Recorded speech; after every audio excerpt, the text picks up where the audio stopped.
we also tend to take failure personally, that it's some sort of indication that there is something wrong with us. But failure does not define you, and it does not define your worth. Fear of failure is often fear of judgment. Many times we might not be actually afraid of failing itself. We might be actually afraid of what others will think, how others will perceive us, and most importantly, what others will say. And that comes from your upbringing. So, for example, for me, I grew up in Eastern Europe, and I don't know if you guys are aware or not, but we have a lot of grandmas, that's like a meme, that sit in front of the apartment buildings and they know what's going on. We also have very strong communities, but there's also a lot of things going on that people talk about each other a lot, unfortunately. And there are a lot of unfortunate things that being told about each other. And that is always the biggest fear of others, especially of,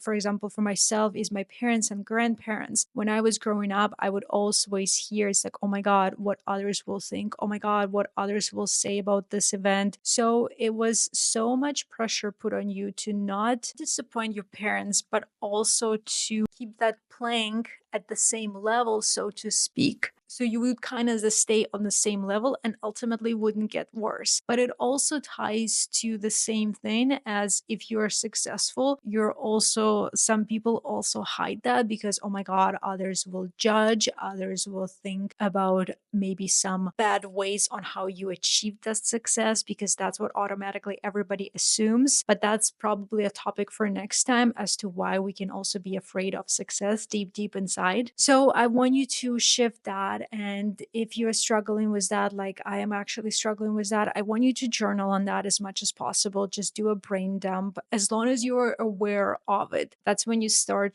to heal that part of yourself. And that's when you start to make that progress.